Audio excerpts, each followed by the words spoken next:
Hello, good afternoon, everyone. So already a quite long session. Few things before I start the session. You expect about 3 questions in science and tech. It can be 2, it can be 4. So you expect either 3 or 4 questions. There were 4 questions this year from science and tech. Some of the themes, one good thing about this year paper was that the themes were very much known and very much expected also. Like you expected a question on Chandrayaan 3, or you expected a question on AI, artificial intelligence. You also always expected a question on EVs. So EV is a very old thing. Like पिछले जैसे Visionized test series में I remember that पिछले 4 साल से we are asking this question, how EVs are different, how EVs are different. And finally there was a question asked by UPSC also. So this was also an expected thing.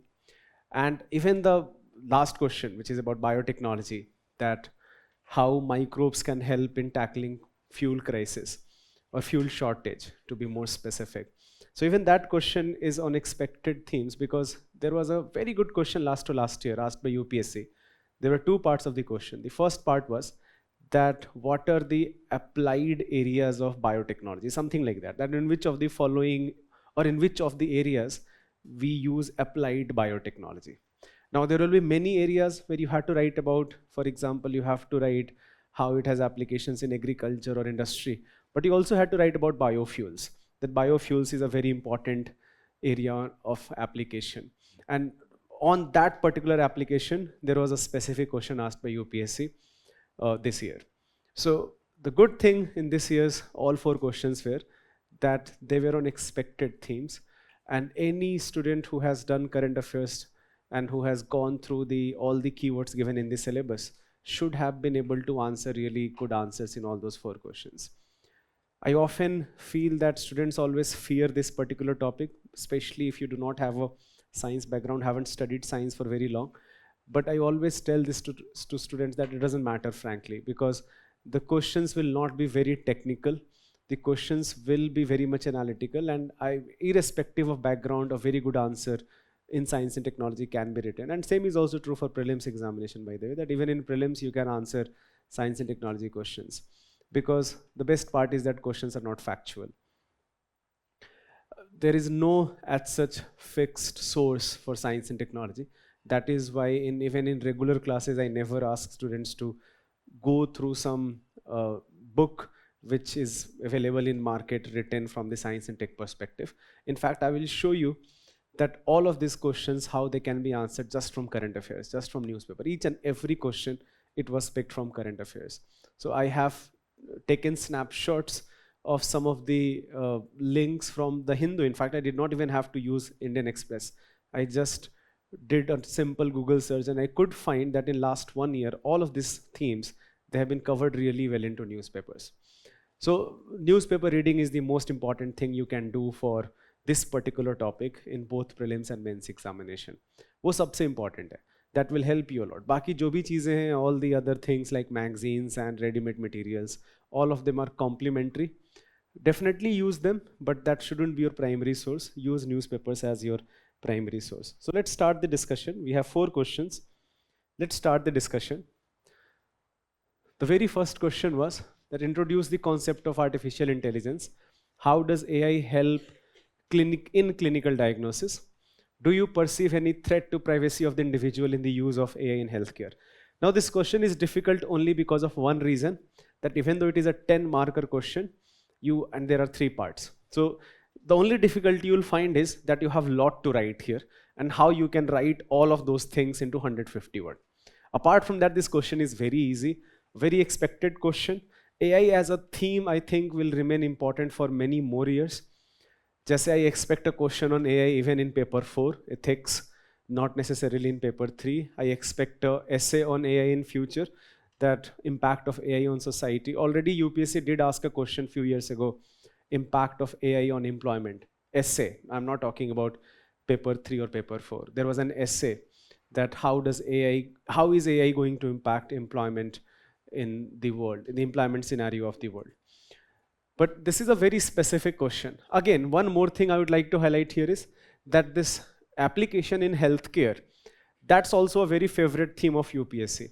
They have asked questions in previous years. There was a question in 2020, I remember, that application of nanotechnology in health. So this is also a very specific theme they focus a lot upon, that healthcare applications.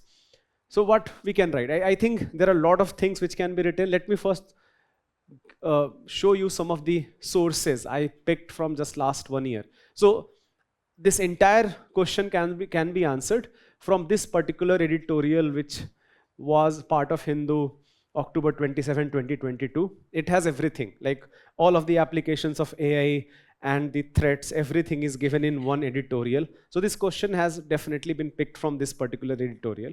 But even other news, like for example, some IIT Mandit startup AI-based solution to detect respiratory genetic disorders, or Indian Council of Medical Research releases guidelines for AI uses in healthcare. That AI uses does raise certain questions, and what should be a proper ethical guideline to tackle those issues.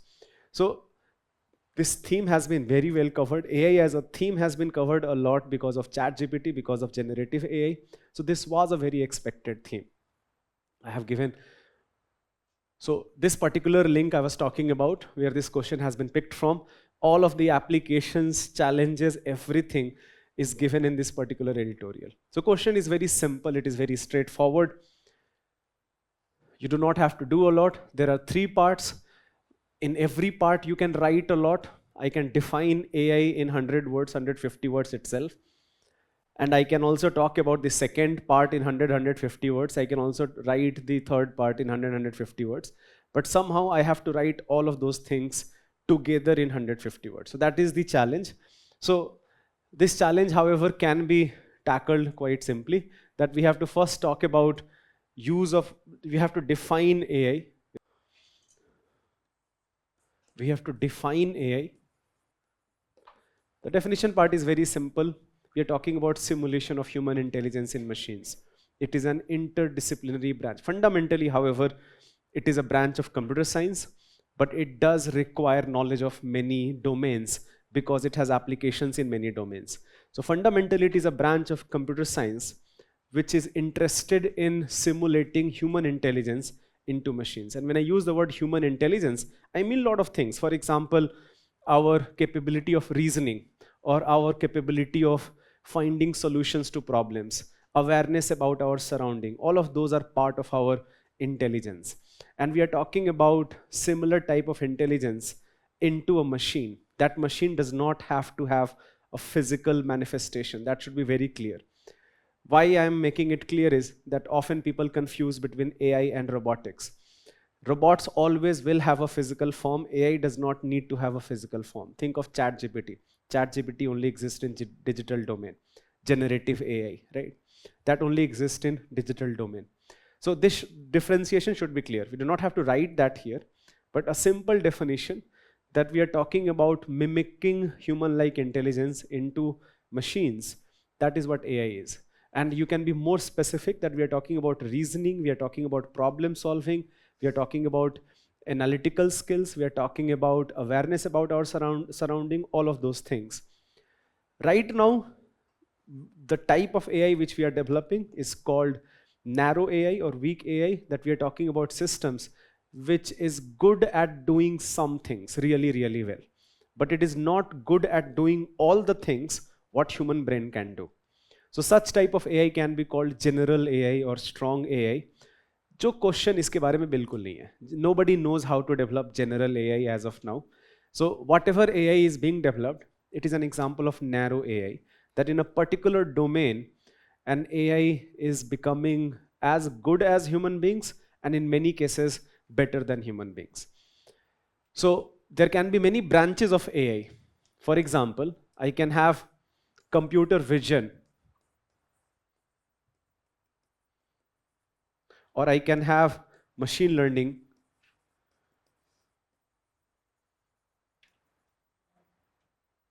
right? I can have natural language processing. So there are many branches of artificial intelligence. For example, computer vision, it can take visual input as data and it can process that data and it can give you outputs. And those outputs may be better than even human visual perspective, because think about it.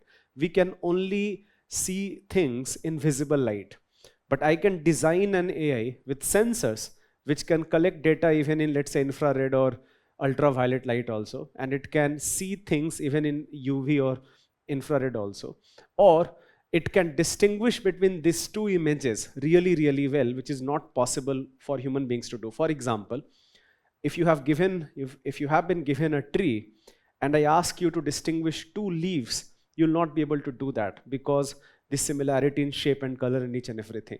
But a very good AI camera can distinguish. So for example, how we can distinguish between two faces, right?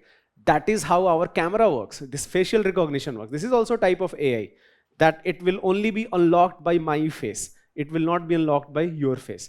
This is also an example of AI. But the human brain, we can distinguish between different images. But an AI can distinguish between even two leaves on a tree, which we cannot do that. So we are talking about this type of capability. In machine learning, we are talking about an AI. The more data you feed to this AI, the better its learning capability. Its outcome is not dictated by you. So जो भी हम normal computer algorithm design करेंगे, a normal computer algorithm you write down all the steps, and those steps will decide that what will be the output. A machine learning algorithm will be very different from a normal algorithm, because in machine learning algorithm, the output is decided by that how much data you have trained this particular system. So if you have trained a particular system on more and more amount of data, it is going to be better and better at its decision making. So for example, it can, now I have an AI which can, let's say, predict that what you are going to look like 10 years in future or 20 years in future. So, and those predictions are very, very accurate because you have trained that AI system on huge amount of data. Now, why I'm giving all this background? Because with this background, I will explain that how AI can have applications in clinical diagnosis. So in the first part, not more than I think 30-35 words, you can talk about define AI, talk about mimicking human-like intelligence, but don't just stop there. Definitely mention that what type of intelligence we are talking about. We are talking about reasoning, problem solving, analytical skills, those things. Definitely also you can mention some of the very famous branches of AI such as computer vision or natural language processing or machine learning or deep learning. All of those things you can mention. And then jump to the second part, that how does AI help in clinical diagnosis. The more examples, concrete examples you are going to write, your answer will become better and better. So one way how it can help is that it is equipped with better sensors, and those better sensors can analyze medical images in a better way. For example, an AI system can look at CT scans or X-rays, and it can come to certain conclusions which perhaps doctors cannot do, not because they are not capable, but simply because their eyes can only see in visible light. But AI can find problems, diagnose diseases in much better way because of the underlying processing capability and because of the fact that it is equipped with better sensors, better than our eyes. So an AI can analyze X-ray or CT scans, and it can predict or it can diagnose a patient very early. I will give you a few examples. There was a news, not that old, in fact, few months old news, that Google CEO Sundar Pichai announced that they have developed an AI algorithm which by doing retinal scan can predict that what is your chance of you having cardiovascular disease, that what is the chance of heart disease or heart attack in the future. And it did that prediction with 80% of accuracy. So we are talking about such type of capability that a person who is suffering from heart disease and retinal scan will be different for that person compared to a healthy person. Maybe normal eyes cannot detect it, but an AI can detect it, an AI algorithm can detect it. So that will be one very important application of AI, that it can diagnose diseases really, really well. Second, there are a lot of things about human body which we still do not understand. Again, because of our limitation in processing capability. Wherever we talk of complex systems, for example, think of our genetic makeup and how our genes make us vulnerable to certain type of diseases. We know that they do, but we do not know in many cases how they do that.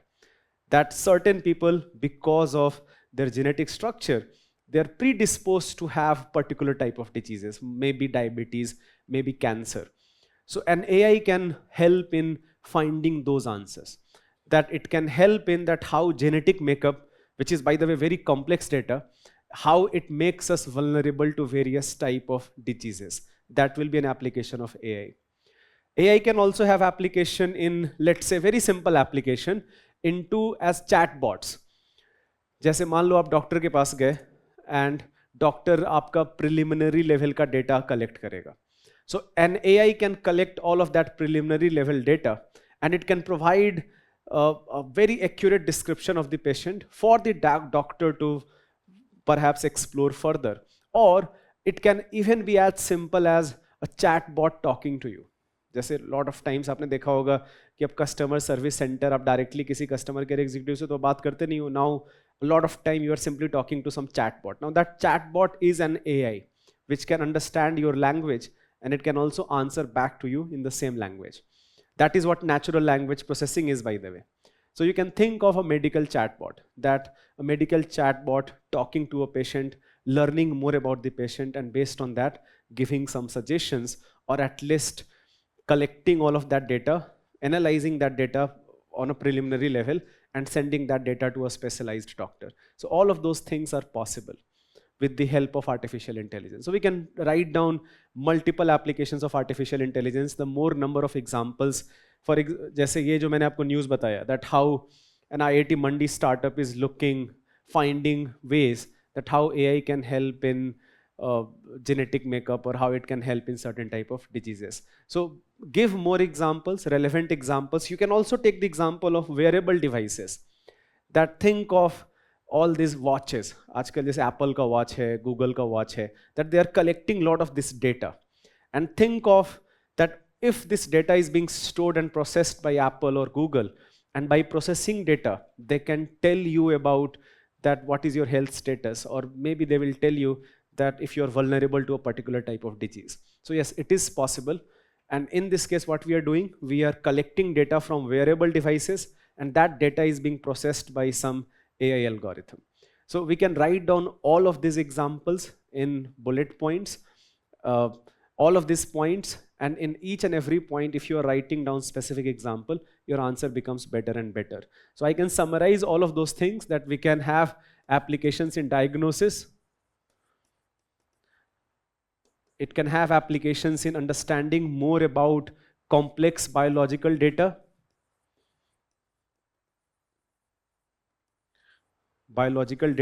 For example, genetic makeup and its relationship with diseases. It can also have very simpler applications like medical chatbots talking to patients. That can also be a very simple application. So their applications can be really, really sophisticated, and it can also be very simpler applications. And finally, this part, it is equally important, that do you perceive any threat to privacy of the individual? Now the question starts with do you. So prima facie the answer is yes. That yes, prima facie there is a threat. And that threat is very simple. It's very simple to comprehend. That जो healthcare data है, that is a very sensitive data. My medical health is my personal data, and it is a sensitive data. I do not want that data to be divulged to the rest of the people. I only perhaps would like to share this data with the doctor I am visiting. So that is the biggest threat. That because AI, modern AI, they are data-driven technology, and that data has been collected from patients. So how that data has been collected, how that data is being managed, from which agencies that data is being shared, if you are sharing that data, have you taken the consent of patient? All of those issues become very important. And we can talk about all of those issues one by one. That we are talking about AI systems which have been trained on huge amount of data. Then have you invested enough into cyber security wherever this data is being stored? Because this data is vulnerable to cyber attacks. One threat. Second threat, that even if, let's say for example, even if you have invested everything in cyber security, all of that, but a particular, if your data, for example, if Apple is collecting your healthcare data, or Google is collecting your healthcare data, then who they are sharing this data with? Or have they taken your consent? And by the way, even if they have taken your consent, do you actually know the significance of the consent you gave? A lot of time what happens is that आप सीधे last में जाते हो, you click on accept all agreements. यही करते हैं ना, कौन किसके पास टाइम है पूरा वो पढ़ने का. So when you give consent, do you actually know what does that consent mean? Are we empowered? Do we actually know that a tech company is empowered to share our sensitive healthcare data to some third party? Do we actually know that, even if we have given our consent? So these are some of the issues we have to talk about in this second part, final part of the answer, that yes, prima facie there is a threat to privacy, because AI is a data-driven technology, and healthcare is a personal sensitive data. So who you are sharing that data with, how you are storing and managing that data, have you invested enough into cyber security? All of those things can pose a threat to privacy of the individual in the use of AI in healthcare. But the answer should not end here. Because this question is an opinion-based question, you should definitely conclude here that even though there is a threat, but those threat can be minimized. We can regulate AI. So for example, जैसे अभी आपने G20 summit अभी आपने पढ़ा होगा detail में. One of the major theme of G20 summit was even Prime Minister made a speech on this particular topic, that how we can regulate AI more effectively. So we can talk about that. That even though there is a prima facie threat, we can, for example, let's say we can anonymize data. That rather than having data of an individual, we are talking about data which is anonymous. It is still health data, but you cannot, by looking at the data, you cannot actually say that whose data it is. So anonymizing data, that is one solution. Another solution can be that proper legal mechanism, and importance of consent should be very clear in the mind of patient itself. So for example, all AI based companies who they are sharing this data with, it shouldn't happen without the patient. It shouldn't happen without the consent of whose data this belongs to. And this requires a proper legal mechanism. If you can perhaps talk about Digital Data Protection Act also here. That would have been a very good addition in your answer writing. जैसे अगर मान लो conclusion में आपने Digital Data Protection Act पढ़ा होगा आपने अभी Digital Data Protection Act के बारे में. So you can talk about this act in conclusion, that this act aims to hold tech companies accountable, that how they are storing and sharing the personal data of individuals.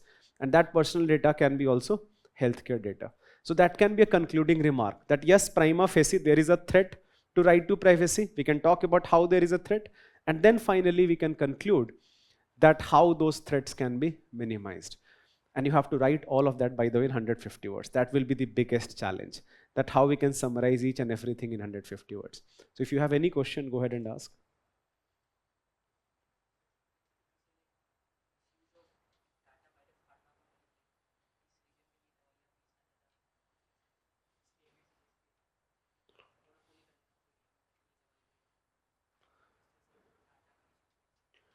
Okay, हम लिख सकते हैं तो एक बड़ा ही specific point और बहुत interesting point है. What he is suggesting is that with the help of AI, a pharma company coming to know about prevalence of a particular disease in a particular region, and accordingly inflating the price of that medicine. That will be a very specific misuse of AI, but yes, that can be written. We can write that.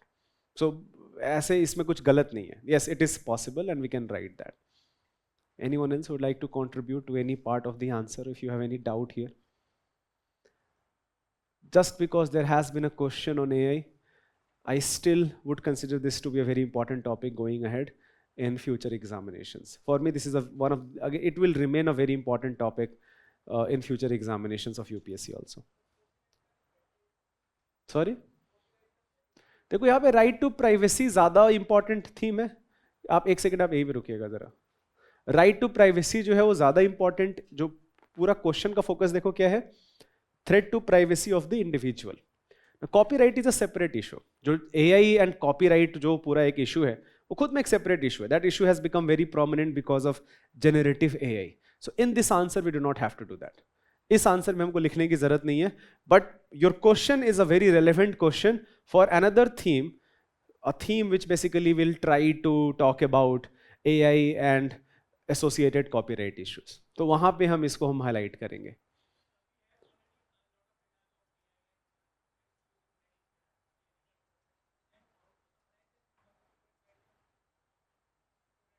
तो ये, हाँ जी, ये तो challenge है. तो शुरुआत ही मैंने यहीं से करा था. That will come from answer writing. So इसका एक, the question is that lot of 3 parts of the question, all parts are very important. All parts can be written in like lot of words. So how we can summarize all of those things in 150 words? That is your question. एक तरीका इसका ये है that you do not have to explain each and everything in detail. You have to accept the fact that lot of things are given. For example, you can, let's say, I will give you a few examples.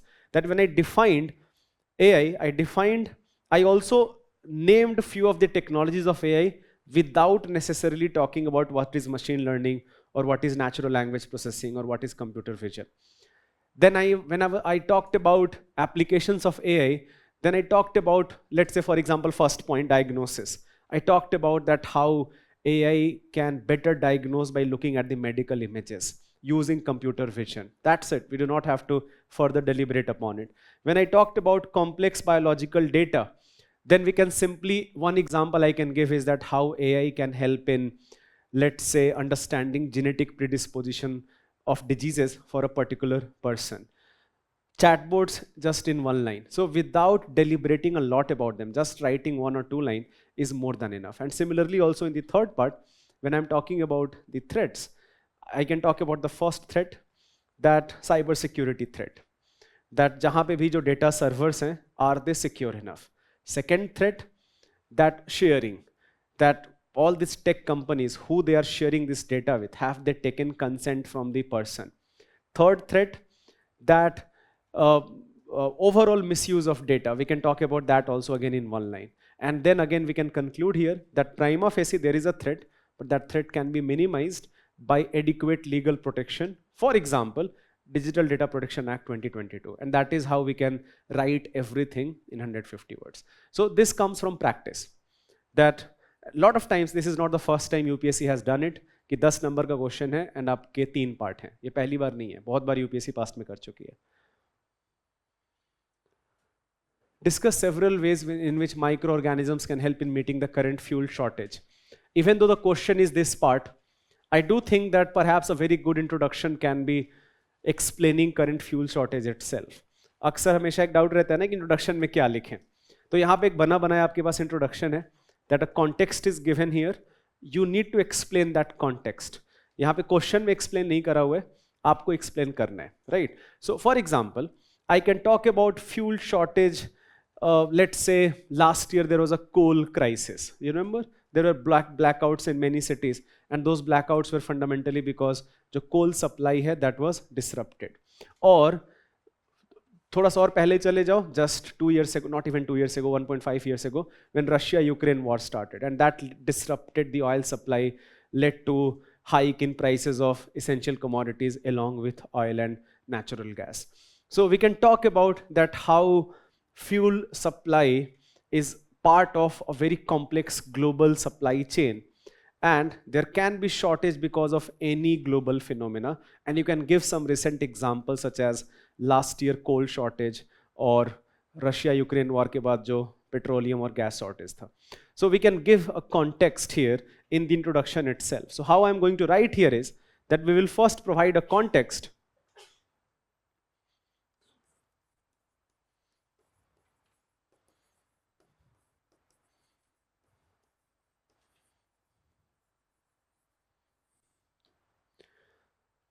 अब example हम देंगे. We have to provide examples here. जितने recent examples होंगे, contextual example होंगे, हमारा answer उतना better होगा. Then we are going to talk about, perhaps before jumping to the main part of answer, we can talk about that one way to tackle this issue is diversification of energy sources. That we need energy from various sources, and one of those sources can be biofuels, right? So before I jump to how microorganisms help, we can give a context here that solution क्या है इसका?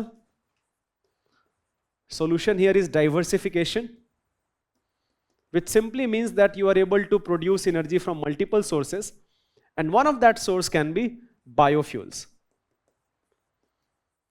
So the question is mostly about biofuels, because in almost all of the biofuels we use microorganisms, right? एक तरीका ये है हमारा. एक और तरीका हो सकता है करंट इंट्रोडक्शन लिखने का. We can either in introduction or in conclusion definitely talk about national policy on biofuel. That's a contextual topic.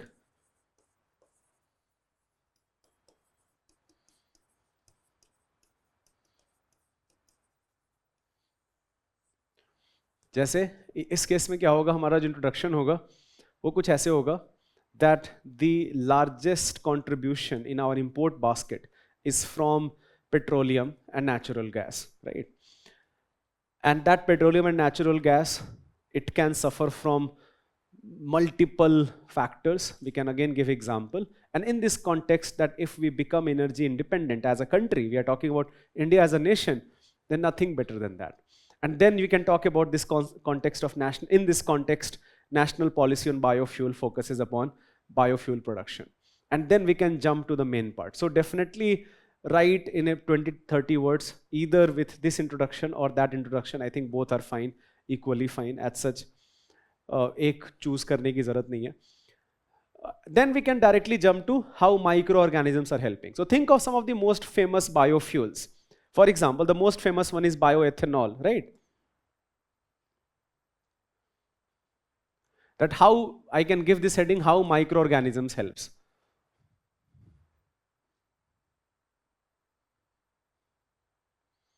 How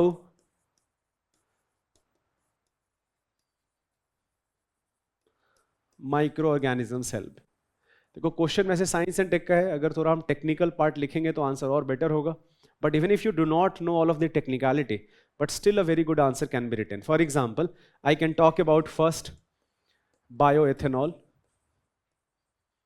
देखो बायोएथेनॉल हम कैसे बनाते हैं? We take some sugar molecule and through fermentation process we convert that sugar molecule into ethanol, which can be blended with now petrol, gasoline basically, and we can now use a blended petrol. So the fermentation process hai, for fermentation process we will either use some yeast or some bacteria. So we are going to write that we are talking about here fermentation of sugar, starch. That sugar I can take from, let's say, corn. I can take this from sugar cane. There can be multiple sources. And this fermentation is done by certain yeast and bacteria. And in the same point, we can also mention that how we can blend this ethanol with petrol and how this blended petrol can be very beneficial, that you have now this extra source of fuel, and it also, by the way, is environment friendly in the sense that it has less carbon footprint. ये भी part हम लिख ही सकते हैं कहीं ना कहीं पे. Then think about the second most famous one, right? The second most famous one is biodiesel.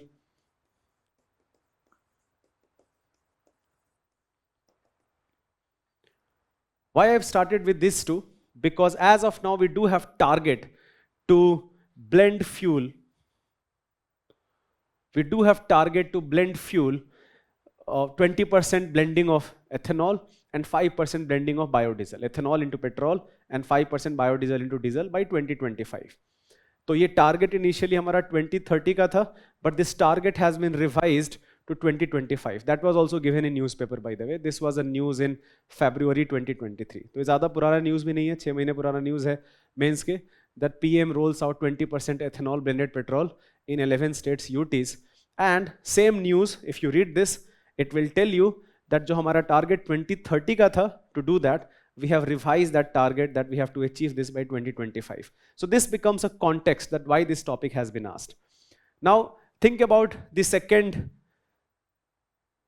particular application, biodiesel. अब biodiesel बनाने का जो सबसे famous तरीका है वो है microalgae. Most of the algae are microorganisms. There are macroalgae, but most of them are microalgae. And microalgae, they synthesize lipids. In the process of their growth, they synthesized lipids. And these lipids can be converted into biodiesel. And that biodiesel now can be blended with normal diesel, and we can have this alternative fuel available. We can also talk about biogas. Biogas is जो organic waste होगा. For example, think of cattle dung. That's a very famous organic waste. When that is decomposed by bacteria in the absence of oxygen, that is called anaerobic condition. So decomposition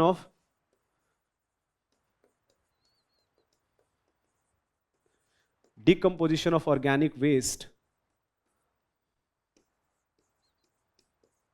in absence of oxygen, which is called anaerobic condition.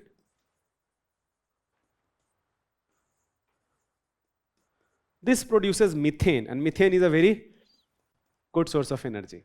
This produces methane. This methane can be utilized for household cooking, but it can also be utilized for by burning methane we can produce electricity. There is a dedicated scheme for that. Does anyone remember name of that scheme? PM Gobardhan Yojana. So we can talk about this, that there is a dedicated scheme to promote this, which is PM Gobardhan Yojana. So if you again know some government schemes in a particular context, definitely write it down in the answer itself. So this is third, bioethanol, biodiesel, biogas, three of the most important fuel, and in all three of them microbes are playing a very important role. We can also talk about in general biomass, to chalo fir bhi biogas to hai decomposition of organic waste such as cattle dung, but in general I can use microbes in waste to energy.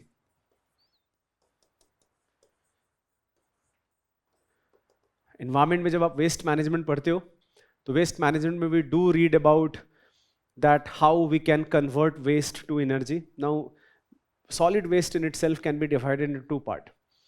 जो dry waste है, such as paper and all, लकड़ी, paper, इसको जलाना बहुत simple है. But जो wet waste है, such as जो भी आपका organic waste है, जो kitchen में आपका waste generate हो रहा है, fruits and vegetables, इसको आप जला नहीं सकते. But again, this can be fermented. And with the help of microbes, we can produce such as methane gas and other gases, and those gases can be used to produce electricity. So in this case, what we are doing, we are converting organic waste into some sort of, let's say for example, methane or even hydrogen, by the way. That is also something we can talk about, that there are certain bacteria which can help in hydrogen production. All of you must have read about National Green Hydrogen Mission. Hydrogen is a very good fuel. So there are certain bacteria which can produce hydrogen from biomass, which will be part of, by the way, waste to energy technique itself. So we can talk about that also. So there are multiple ways how microbes can help in tackling fuel shortage. There is one more, if you know about it, then definitely you can write about that, which is called microbial fuel cell.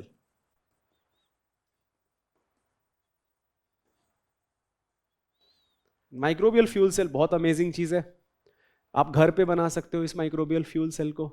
Go and by 2 electrodes, 1 cathode, 1 anode from market. Take some mud from your garden, connect those 2 electrodes there, connect a small torch का light. थोड़ी देर में आपको दिखेगा वो torch का light जलने लगा है. Now why that torch light? कहाँ से उसमें electricity आ गया? Because that mud you collected, it had a lot of bacteria. And those bacteria, in the decomposition process, they can produce electrons. And those electrons can now transport from one electrode to another electrode. So now it will help you in supply of electricity. So जब हम जैसे for example चीज़ों को digest करते हैं, bacteria decompose things. That decomposition is a very complex process. It can lead to multiple things. All of them are example of decomposition. Fermentation or anaerobic decomposition, or converting biodiesel into lipids. They are example of decomposition. One of that decomposition can also lead to flow of electron inside your fuel cell, and we can produce electricity. So there are multiple examples which can be written here, that how microbes can help in tackling fuel shortage. And finally, definitely conclude with, if you have not written about national policy on biofuel in the introduction, then definitely write that in the conclusion. That there is a dedicated national policy that how India should produce more and more biofuel. And it will not just help economically to us, it is also environmentally beneficial because the carbon footprint of biofuels is very less. तो इस तरीके से हम conclude कर सकते हैं that this will be a very important source of alternative energy. If you have any doubt in this question, you can ask. Sorry, again please repeat.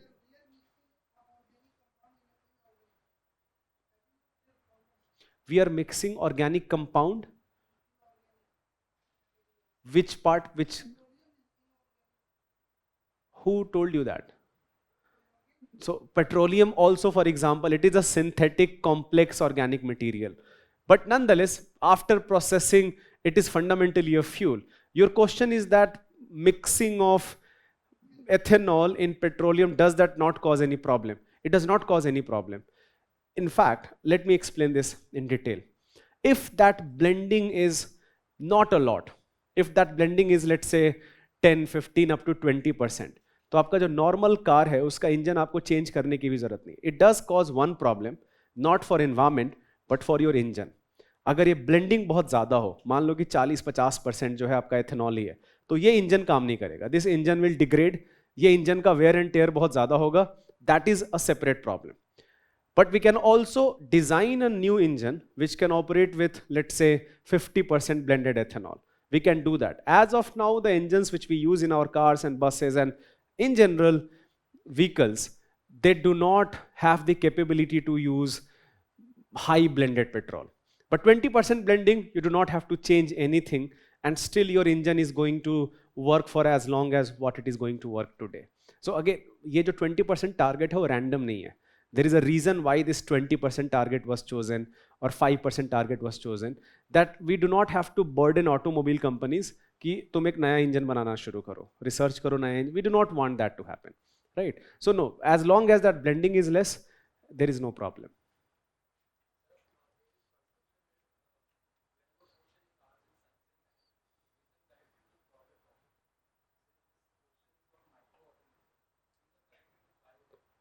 This is a question of biotechnology. So do not have to, this is a question of applied. That is why I said in the starting of the class itself that UPSC ने past में भी question पूछ रखा है that what are the areas of applied biotechnology. So this is fundamentally a question of biotechnology. Biotechnology is use of any organism or biological process to make our life easier. So in this case, we are using organisms also and biological process also. So biotechnology is also that दूध से दही बनाना, that is also biotechnology. And ये जो है biomass से fuel banana, that is also biotechnology, right?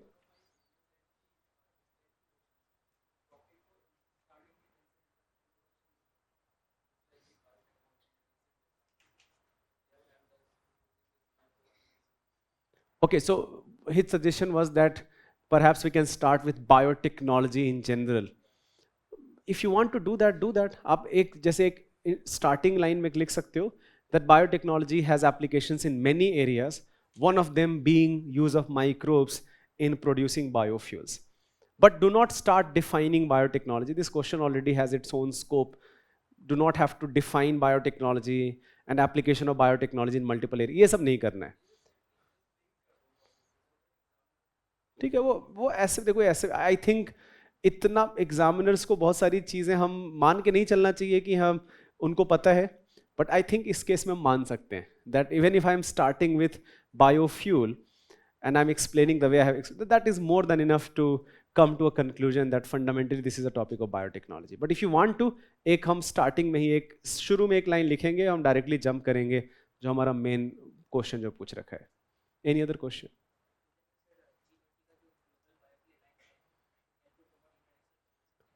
We can talk about that. Why not? G20 summit mains exam के पहले ही खत्म हुआ था ना. हाँ बिल्कुल लिख सकते हैं. I think somebody did, so he is talking about that G20 summit में जो global biofuel alliance की जो बात हुई है, can we write about that in conclusion? I think if somebody did that, definitely that will fetch some extra marks, maybe 0.5 extra marks. That will be a very good conclusion, by the way. So connecting things with current affairs is always very helpful in answer writing. Any other suggestion if you have?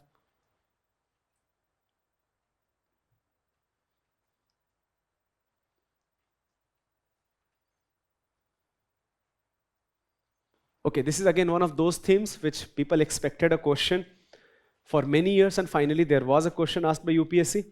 There has been question in prelims examination. Prelims में EV पे UPSC ने question पूछ रखा है, कम से कम 2 question आए हैं पिछले 6-7 सालों में, and finally there is a question in mains examination also.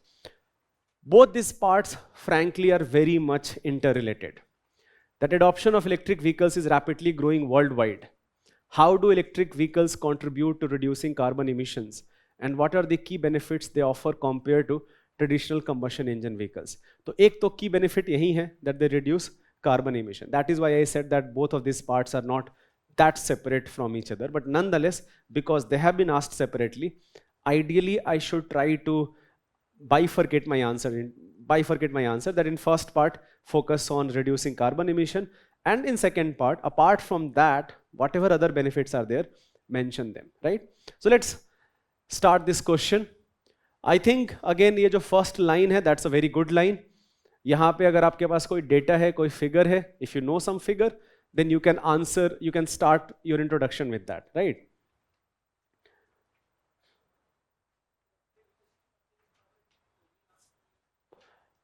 आपके पास specific data है? We can talk about some specific data perhaps.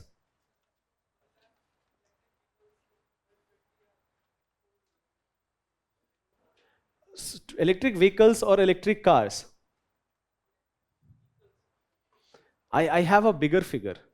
So I actually was checking the figure, and in last financial year, the total number of electric vehicles, and electric vehicles include cars and scooties and those, by the way, those three-wheelers, they are also electric vehicles. So the total cell was in India alone, it was about 1.2 million, which was 150% higher than the previous year. And if we are talking about electric cars, then also I found a very interesting data that last year, the total number of electric cars which were sold in world, only I'm talking about cars only, was more than 10 million. And that 10 million had grown by 3 times in just last 5 years. So 5 years ago, it was 2-3 million. And again, just in 5 years, it has increased by 3 times. So if you have some specific data, then you can start your answer with that.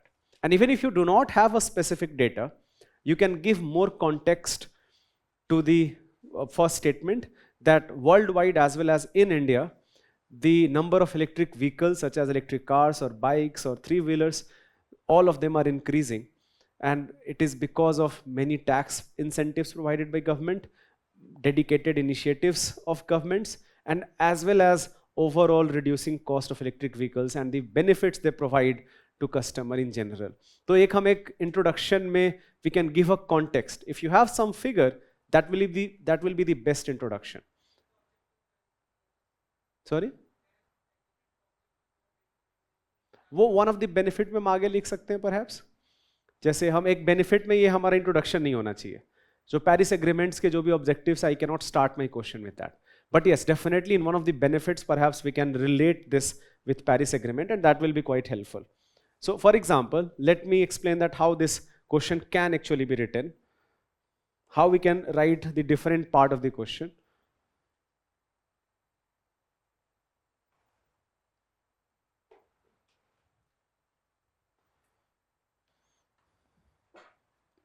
This was again a news article from Hindu, July 2023, the promise of hybrid EVs in cutting short-term carbon emissions, right? So this was again a question directly asked from some articles, newspaper articles. So give data, how I'm going to start, give some data in the starting itself that provides some data here. And after that, talk about how do electric vehicles contribute to reducing carbon emission. अब ये हम दो तीन points हमारे main होंगे जो हम लिखेंगे. That electric vehicles fundamentally operate on batteries, and those batteries will be charged from electricity, right? So first thing first, that in general जो पूरा transportation sector है, it has a very high carbon footprint because of combustion of petrol and diesel, right? In case of electric vehicles, I'm charging a battery, and that battery can be charged from जो हमारा grid electricity है, ज़रूरी नहीं है कि वो खाली burning of coal से हुआ. There is a very good chance that the electricity which is flowing in that grid, that electricity also is because of solar energy, because of wind energy. So that is the first benefit. Ideally हमारा goal यहाँ पे देखो क्या होगा, that in future 100% of that electricity in our grid is solar energy, wind energy, hydrogen based energy, hydropower energy, and nothing of that energy is coal based energy or diesel based electricity. ये हमारा ideal goal होगा. जब ये होगा तब तो EVs और भी ज़्यादा environment friendly होंगे. But even today they are very environment friendly. They reduce carbon footprint. First benefit that we are going to write about here is, so in introduction I gave some data.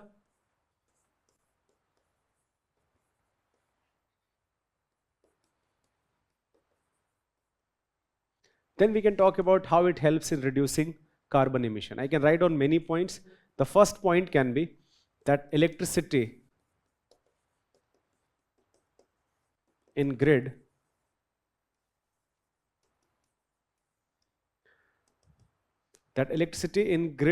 can come from multiple sources.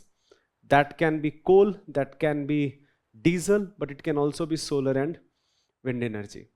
The second point I can talk about here is that even if it is even if that energy is only coming from, let's say, burning coal and diesel, even then there was a research published by some respected researchers. For example, BBC published a report last year that throughout the lifespan, even with only fossil fuel based electricity, the carbon emission throughout the lifespan reduces by about 20% in case of electric vehicles. तो आप ये भी लिख सकते हो second point, that even with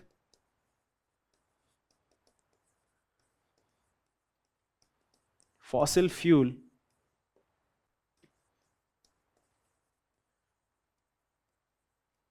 based electricity, the carbon emission in general throughout the lifespan reduces by about 20% in case of electric vehicles. That is the second point we can write about it. Third point we can write that think of a typical petrol car or diesel car.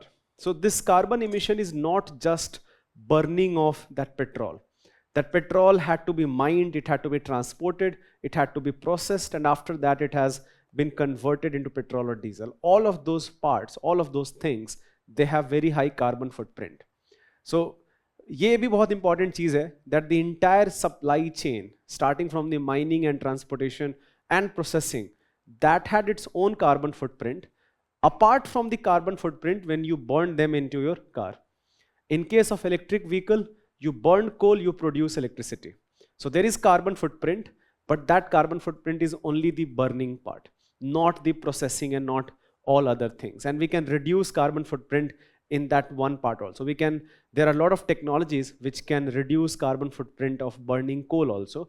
And again, I'm assuming here that electricity is being produced only by coal, which is not the case. In fact, even in India right now, about 50% of electricity is being produced from coal, but in rest 50%, about 50%, you have very high contribution of solar or wind or biomass or nuclear also. And those things are clean source of energy. So we can talk about that also, that in normal cars, you have carbon emission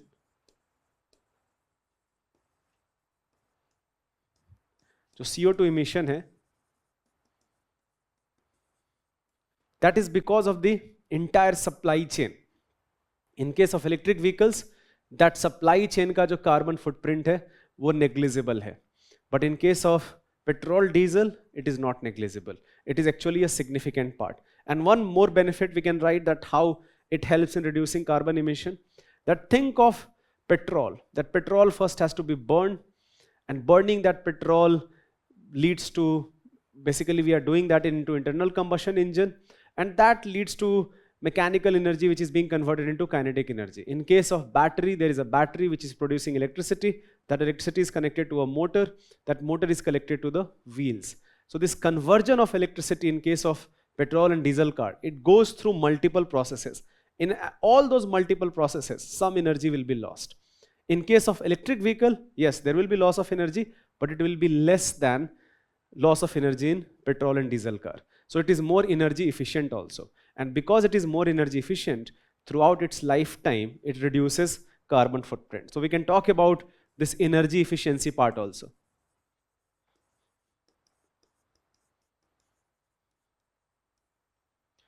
All of these have this direct benefit, that how electric vehicles reduce carbon footprint. Now come to the second part. What are key benefits they offer compared to traditional combustion engine vehicle? Before I jump to this part, I can definitely write a connecting line here, that apart from reducing carbon emission, there are many other benefits as compared to internal combustion engine. For example, one of the key benefit here is what we call regenerative braking. And this is again a fantastic example.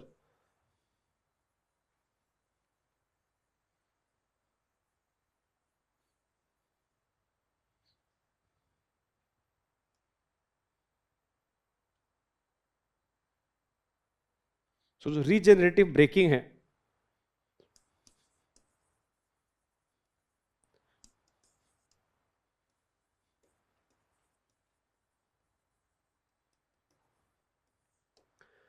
देखो जो normal cars है, petrol diesel car, when you apply brake, this leads to friction between your vehicle and fundamentally leads to friction inside the car itself, but that friction gets, of course, transformed into, in case of friction between tire and ground itself, and lot of kinetic energy is lost into heat energy. जो electric vehicles का जो design है, in that sense it is quite interesting that when we apply brake, then the motor starts a reverse motion, and that reverse motion of motor produces electricity, and that electricity can be stored into battery. So when you are applying brake, then you are not losing energy, you are actually producing electricity and you are charging your battery.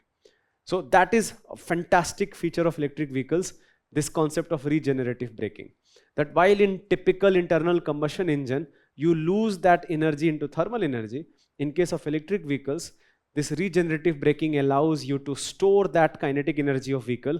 Not all of it, some will still be lost, but at least some of that energy will be stored into battery. That is a fundamental benefit of electric vehicle.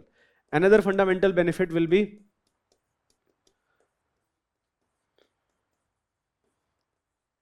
electric vehicles are so silent that deliberately some sound system is attached to alert pedestrians. आपके सामने से car निकल जाएगी, पीछे से आएगी, पता भी नहीं चलेगा. They are so silent, and it can be quite dangerous. Especially think about that in happening in India. That at least right now, यहाँ पे कोई भी देखो ट्रैफिक तो फॉलो ऐसे भी नहीं करते. Lot of people are, जैसे मैं I often think of this Pusa road. That यहाँ पे अगर बहुत सारे electric vehicles आ जाएं, that will be quite a problem. So if you're only relying upon your hearing senses, then the chance of accidents is higher here in case of EVs. So they reduce noise pollution, but they are so silent that often many EV manufacturers, they deliberately add some sound mechanism so that pedestrians can be alerted. That is another fundamental benefit. Third fundamental benefit is reducing air pollution. So think of the vehicular exhaust which is coming from internal combustion engine. Carbon dioxide is one problem, but then you have this immediate problem of air pollution, that you are emitting nitrogen oxide, you are emitting sulfur dioxide, you are emitting particulate matters. So all of those things, they contribute to significant air pollution. You can give perhaps a contextual example of, let's say, Delhi NCR pollution. That one of the major constituent of Delhi NCR pollution, which by the way we are going to just witness that, एक महीने की बस और बात है, all of us are going to live into furnace, right? So that major contribution comes from vehicular emission. जो electric vehicles का जो vehicular emission है, वो बहुत ही ज़्यादा negligible है. That does not mean that there is no air pollution, because think about it. If you're burning coal somewhere, मान लो दिल्ली से कोई 50 किलोमीटर दूर कहीं पे कोई thermal power plant है which is burning coal, then that burning coal also produces air pollution. So in a way, when we burn coal and then produce electricity, we are just shifting this air pollution from the main town to perhaps some other reason. But nonetheless, at least Delhi mein pollution kam hoga if there is EVs. And in general, again, always remember that somehow if we can phase out coal, then that air pollution problem in general can be tackled with the help of EVs. So we can talk about that also, that the amount of air pollution from EVs is very, very less. And we can perhaps write down one more point, that it is quite easy. Easy in the sense that अब वैसे petrol diesel car भी आ चुकी हैं कि जिन पे आपको कोई gear की ज़रूरत नहीं है. But generally जो internal combustion engines हैं, they have multiple gears. And on those multiple gears, they operate more efficiently. EVs in general do not require gears. So I should tell you though, I am very sure all of you already know, that even in petrol and diesel cars, you have gearless cars now. But in EVs, that is a significant feature. It has always been there, and you just have accelerator, you just have brake, आपको gears की ज़रूरत नहीं है. तो चलाना भी बहुत आसान है, काफ़ी simpler है. In that way, it is also better. We can also talk about that they are better because they provide tax incentives. Think about it, that you can save a lot of taxes from electric vehicles. We can also write down that the wear and tear of electric vehicle is very less. The only thing which you need to replace, by the way, which is very expensive after few years, will be battery. But apart from that, जो wear and tear है, वो बहुत कम है electric vehicles का. So there are multiple benefits of electric vehicles compared to internal combustion engine. We can write all of them, or at least some of them, which I have mentioned here. Definitely talk about some of the government schemes in this regard. जैसे you talked about Paris Agreement. how we can write down this in conclusion, how we can connect this with Paris Agreement. We can talk about in conclusion that government का जो एक बहुत important focus क्या है, that we have to become carbon neutral by 2070. One of the major carbon footprint जो industry है हमारा, वो automobile industry है. So our focus is decarbonization of automobile industry, and electric vehicles can play a very important role in doing that. This can be a very good conclusion. We can also talk about some of the government schemes here, जैसे FAME India scheme के बारे में आप बात कर सकते हो. We can also talk about, let's say, National Electric Mission Mobility Plan. So all of those government initiatives you can write down in conclusion. That because of all these benefits, there is a dedicated focus by Government of India, such as FAME India scheme or National Electric Mobility Mission Plan. That is how we are going to complete this answer. So again, this is one of those expected question, which you did expect that kabhi na kabhi aayega, and finally there was a question. So anything you would like to add, or if you have any doubt? The question, again, देखो ये बड़ा ज़रूरी है, that question के demand को समझना बड़ा ज़रूरी है. How do electric vehicles contribute to reducing carbon emission? What are the key benefits they offer compared to traditional combustion engine vehicle? Question में कहीं पे कुछ ये नहीं है, अगर discuss भी रहता, forget about critical discuss, अगर discuss रहता, examine रहता, तो फिर भी मैं बोलता कि हाँ, we should also, or even comment रहता, by the way, comment upon, even then I would have told you that write down some of the shortcomings and some of the challenges. But ये जो shortcoming challenges है हमारे question के scope का part नहीं है. So this is also very important to remember that just because you know something does not mean that you have to write it. Always write whatever is contextual, right? So I don't think you have to write down shortcomings and challenges in this particular answer. And by the way, ये जो दो part है, अगर आप इसको अच्छे से elaborate करोगे, you can easily write 250 words here.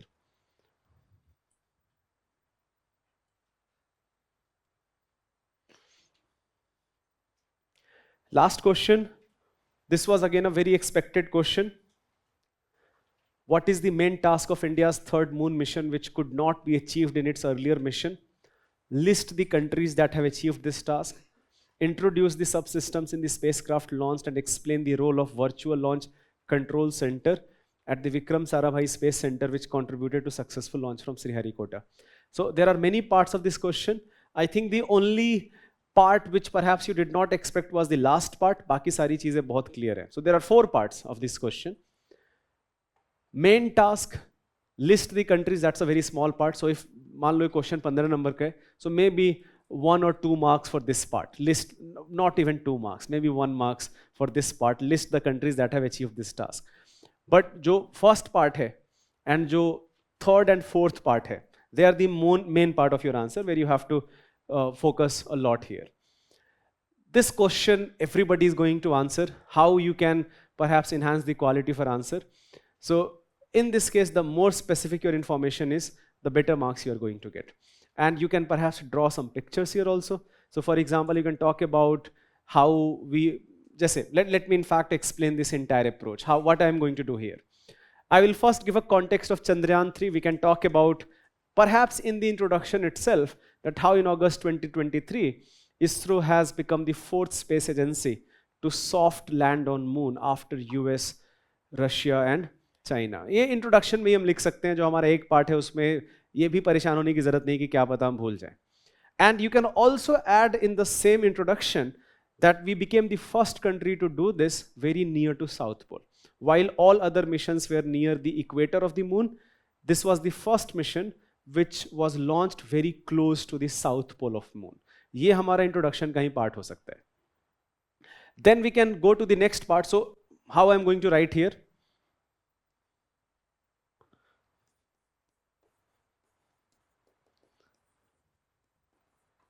Basic context of the mission, that we successfully soft landed on moon.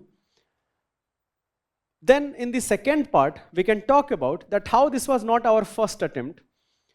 First attempt, we tried the same thing in 2019 with Chandrayaan 2 mission, which had again a lander, it had a rover also, apart from orbiter. So orbiter still is active, but lander and rover, we could not softly land, they crashed. Right, so we can talk about that also. We had a lot of arrangements which made this soft landing possible. That will be an important part of this subsystems in the spacecraft launched. वो उसमें हम इसको detail में explain करेंगे.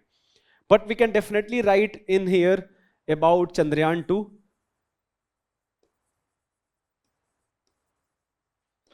And with the help of Chandrayaan 2, we can talk about the objectives of Chandrayaan 3, similar objectives, 3 main objectives. पहला objective है soft land on moon surface. Second objective है rover, that we have to rove around the surface of moon. And third objective है to do in situ experiment. तो अभी तक जो भी हम मून के बारे में डेटा हमने कलेक्ट करा है, एटलीस्ट इसरो ने, हमने दूर से करा है. We have whatever data we have collected, we have done that from orbiter missions. Chandrayaan 1 was also only an orbiter mission. Now we want to do those experiments on the surface of moon, and we want to find relevant information about moon in situ. In situ means that on the surface of moon in this case particularly. So there are 3 objectives. We can talk about these 3 objectives.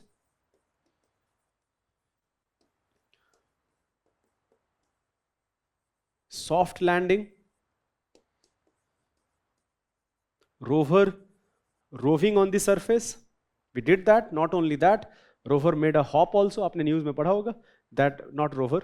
The lander made a hop also. It hopped few centimeter above and then again it landed safely. Now this is actually very important because maybe in future we can collect sample from moon or from other objects and we can collect those sample and return it back to the earth. And third is of course in situ experiments. These are the 3 objectives of Chandrayaan 3. Now let's come to, we have already handled this part, list the countries that have achieved this task. Now let's come to the third part, introduce the subsystems in the spacecraft. अब यहाँ पे देखो, this is one of those areas where you are going to get more or less marks. So people who could recollect the name of payloads, they will definitely get more marks.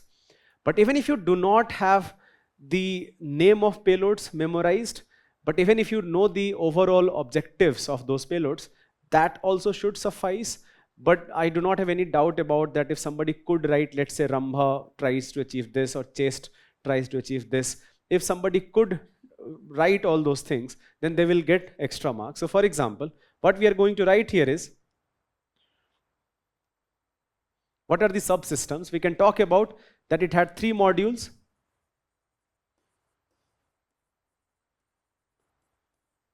That you had first a propulsion module.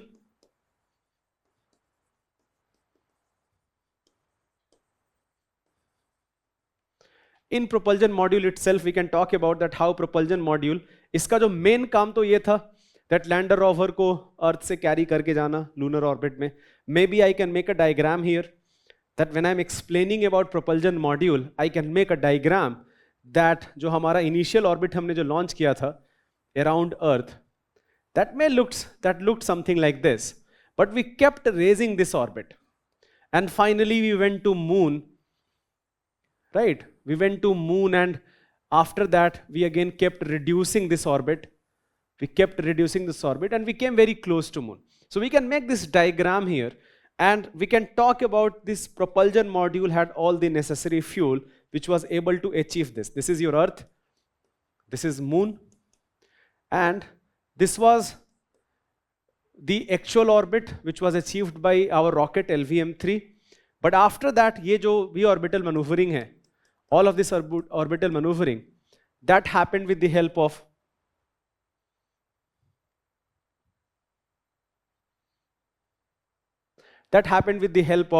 propulsion module.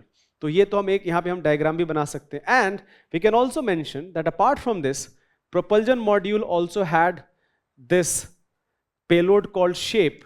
The name of that payload was shape. And the objective of this payload was to collect data about Earth from far away. Now why we are collecting data about Earth from far away? Because we want to understand that if we are collecting data about a planet which is habitable, Earth is habitable, then what type of data we can collect from so far away so that it signifies that life is possible on Earth. This knowledge perhaps will help us in some future exoplanet exploration, that we are collecting data about some exoplanet outside solar system, and we are trying to figure out if life is possible there or not. So in one line we can simply write that apart from propulsion module का एक काम तो ये है lander rover को carry करना to lunar orbit, but second काम ये भी है that it had a payload, and this payload collected data about Earth which will help us in understanding the habitability of some exoplanet. Then we can write about lander module. So lander module है, this had 4 payloads.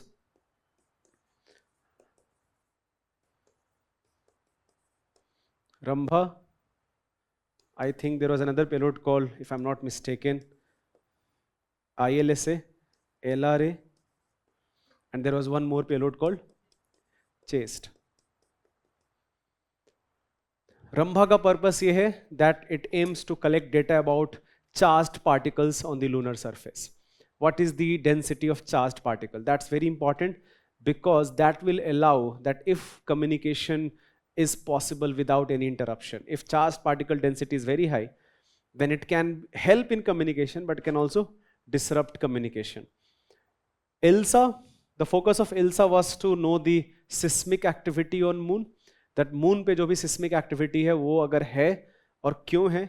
And I should tell you that the information we have gathered, we are analyzing that information, and they have actually signified that some seismic activity is there, but why it is there, that we need perhaps more data for that. LRA aims to understand the dynamics of moon compared to sun and earth. That's if moon's position is changing compared to sun and earth, how that is changing. And CHASTE tries to understand that how the temperature on moon surface is changing. So all these payloads were part of lander module. We can also write that lander module had sensors and an onboard camera which allowed soft landing, because in the first part the question had talked about could not be achieved in earlier mission. So Chandrayaan 2 we could not soft land, so we had lot of arrangements here which allowed soft landing of Chandrayaan. So we can talk about that how it had many sensors. For example, it had a sensor called altimeter. That altimeter collected data that what is the height of this lander as of now compared to the lunar surface. It had velocimeter. Velocimeter collected data about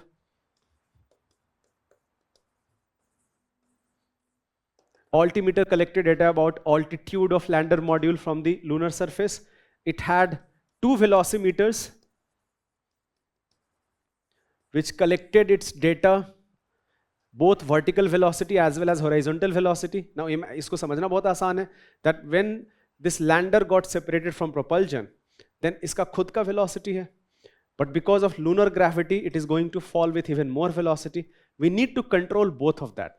We need to control its original velocity as well as it is falling towards moon, its speed is going to increase because of lunar gravity. We need to control both of that. And it had this onboard camera. This onboard camera was taking a live picture of the landing site, and this onboard camera was equipped with AI, computer vision. Remember I talked about computer vision? So it was equipped with computer vision AI, that it has to take a live footage of the landing site and it has to process that data and it has to come to a conclusion that is this landing site safe or not. And it was able to do that. And last but not the least, it also had an arrangement that even if it landed with 3 meters per second, हमारा goal क्या है that just before touching the surface, the speed should be 0. But arrangement यहाँ पे ऐसा था that even if let's say it is going to land with 3 meters per second, even then it is not going to crash. So we had lot of arrangements here, lot of sensors, a computer which was very powerful, an onboard camera, sensors collecting data about altitude, velocity, all of those things together, and that allowed soft landing on the surface. And last, rover module. Rover module had 2 payloads.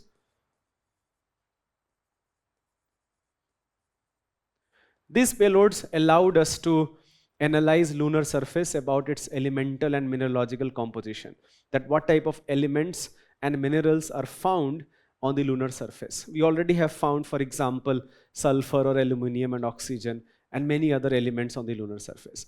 And we are analyzing this data as we speak, and maybe we will get even more information that what type of elements we are talking about here.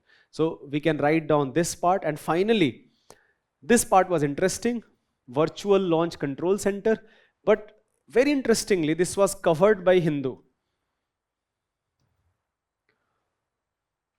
Vikram Sarabhai, and this was covered in fact again in July 2023.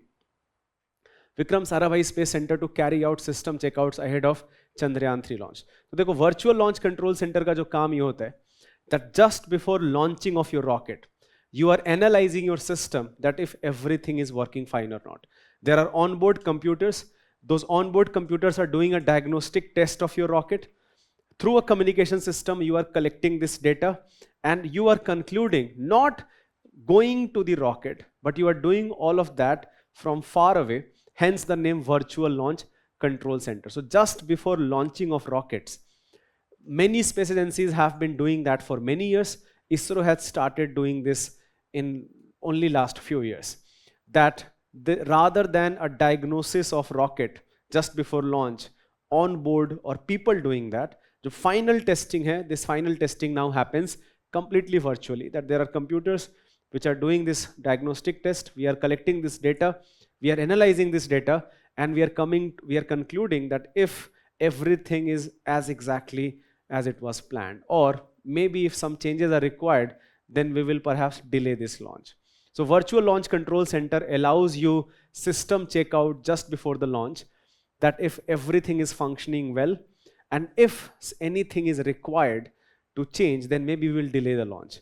We have used it for many launches. We also used it for Chandrayaan 3. So this is one part which was very specific, right? Just before the launch. After जो भी चीजें हैं वो mission control center करेगा. But just before the launch, everything will be done by जो system diagnosis है, that will be done by Virtual Launch Control Center. ये हमको final part में लिखना था. And finally आप एक positive conclusion लिख सकते हो that we can talk about in general that how it has inspired us as a nation, or how we have celebrated this success as a nation, something like that, and we can conclude our answer. So again, this was one of the expected question, and UPSC did ask a beautiful question on it. I do think that everybody, I'm very sure that everybody has written this answer, but people who have made relevant diagrams and people who have provided some key information with names and then objectives, they will have more advantage and they will get extra marks in this particular question. So if you have anything to add or if you have any doubt, you can ask questions.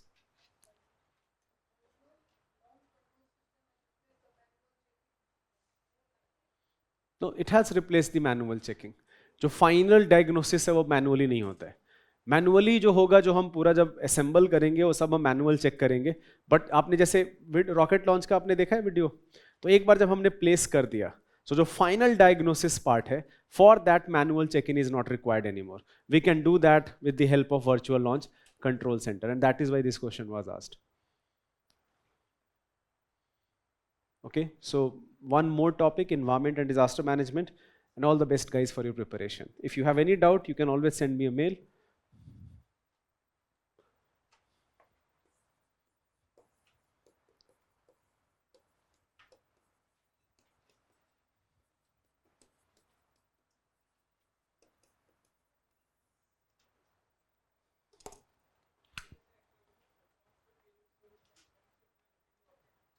Sorry, फिर से बोलिएगा जरा.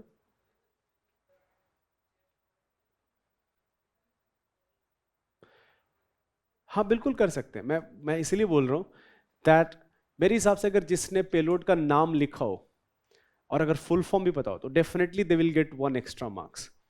But even I do not, it's very difficult to recollect so much of information. So even if I do not know the name of the payload, but I do know that in payloads का objective क्या है. For example, I wrote that lander module had many payloads with following objectives: monitoring seismic activity, temperature variance, how position of moon changes compared to sun and earth. अगर हम ये भी लिख ले, that is also good. But those who have written the names here, they will definitely have some advantage. That was my entire point. I think that shortcut कर लिख के भी ऑब्जेक्टिव अगर आप लिख दोगे तो बहुत है, बिकॉज अगर आपको फुल फॉर्म याद है तो ऑब्जेक्टिव ही लिखने की जरूरत नहीं है। जैसे जो फुल फॉर्म है उस फुल फॉर्म में ही ऑब्जेक्टिव उसका लिखा हुआ है। जैसे ये देखो, चंद्र सरफेस थर्मोफिजिकल एक्सपेरिमेंट, अगर ये आपने फुल फॉर्म लिख दिया तो ऑब्जेक्टिव क्या लिखोगे आप? ये थर्मोफिजिकल एक्सपेरिमेंट नाम से क्लियर है that it is going to collect temperature data. और लेजर रिफ्लेक्ट्रोमीटर एरे, अब यहां पे एक्सप्लेन करना पड़ेगा that what is the objective of this particular thing. So if you can remember the full form, very good, but even if you could not, and it's totally fine, it's always difficult to memorize so much of data, then even writing objectives with shortcut, that is going to be good. Okay, see you guys.